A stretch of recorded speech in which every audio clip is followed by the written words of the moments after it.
Hello everyone, hope you're all doing well and thanks for joining us today. Now I recently published a video about how up and down confuses flat earthers because they're relative directions. Now Flatzoid has put out a video directly in response to try and debunk it, in which he perfectly proves my point by managing to get completely confused by up and down being relative directions. Firstly though, I must give praise to Flatzoid because I did enjoy his attempts to mimic me in his video. Hey all and welcome to a new video. Thank you all for joining. I hope you are all doing well. Copying my introduction style and having a toy sheep to pet in place of Rusty here. That, to be fair, I did find very amusing.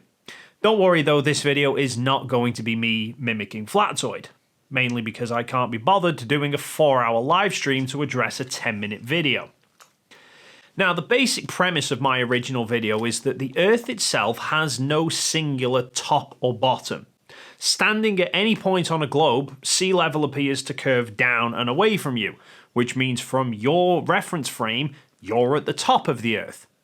Our perception of Earth's orientation is derived from how we orientate maps, so Earth in space has no singular top or bottom. A point which Flatzoid attempts to debunk by showing pictures of the Earth. Let's look at the orientation, shall we? Africa, pointing south. Again, every so-called photo. Africa, South America is pointing down, so south. There's your reference.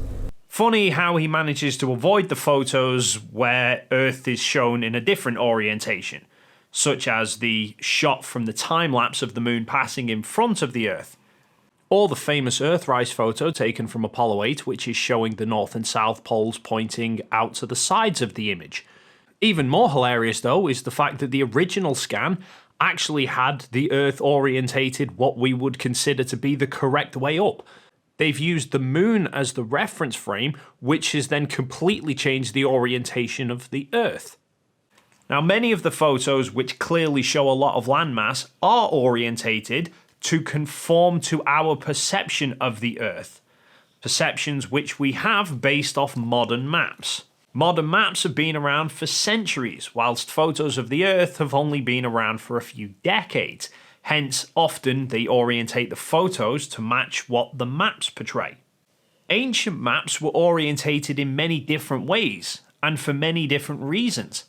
Islamic maps put south at the top because that would put Mecca at the top, whereas Christians often put east at the top to point towards Jerusalem. The Chinese, despite having their compasses orientated south, would put north at the top because the emperor lived in the north. And the Egyptians would put east at the top because that's the direction that the sun rose. Slowly over time, the trend became to put north at the top. And subsequently, the model globes were orientated in the same way because they're derived from maps. And so now are the photos from space as well. But like I said, our perception of the orientation is derived from our choice of orientation for the maps. Had we orientated maps differently back then our perception of Earth's orientation now in photos would also be different. Interestingly, on the topic of orientation, there were a few people pointing out to me in the comments of my last video that the term Oriental means Eastern, and so the word orientation actually derives from the fact that maps often faced east, because you would use east to get your bearings. Anyway, speaking of orientated maps, Flatzoid then brings up Australia. We don't go and say, okay, you definitely have it as a down. It's called down because that's why they call, hence, Australia, down under.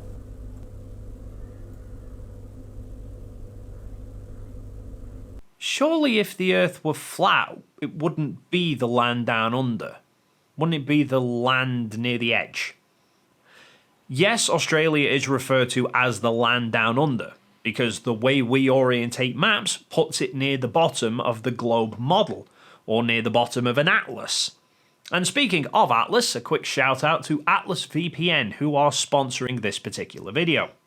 Atlas VPN helps keep you secure online by rerouting and encrypting your data through one of their secure servers around the globe.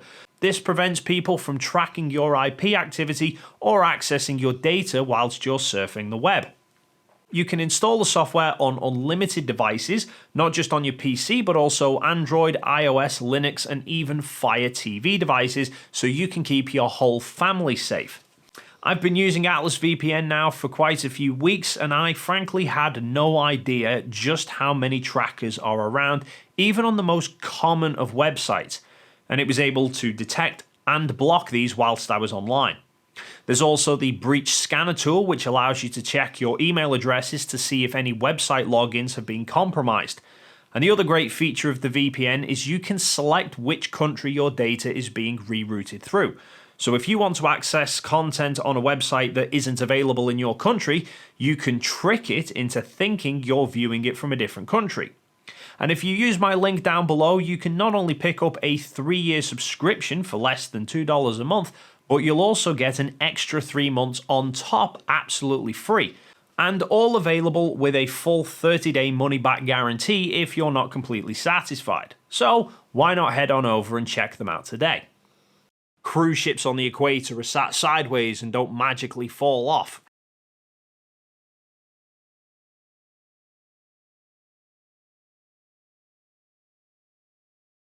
Once again, with the globe orientated based on modern maps, he's trying to suggest that the ship is upside down.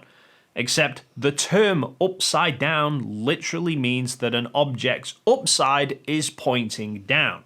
So for that ship to be upside down, then the top of the ship must be pointing down.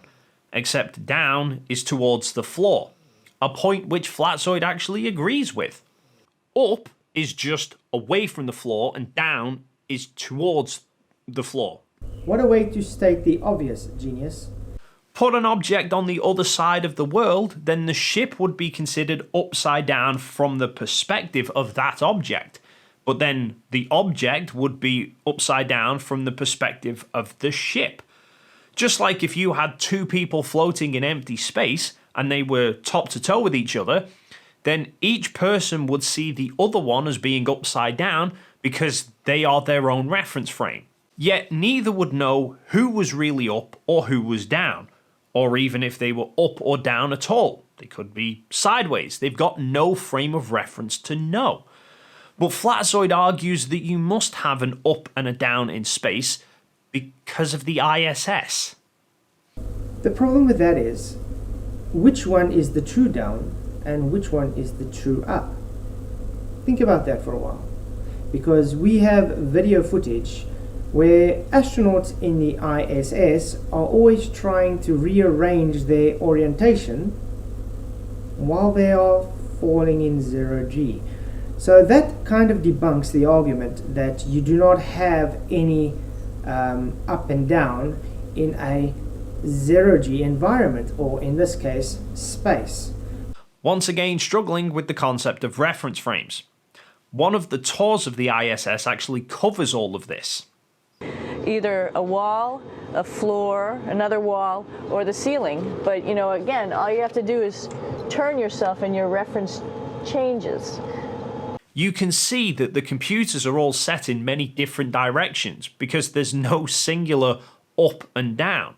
Up and down is relative to each astronaut depending on just which way they happen to be orientated at the time. The clip which Flatzoid uses shows Chris Hadfield orientating himself with the camera. He's using the camera as his reference frame so that he appears to us as being right side up based on our perception.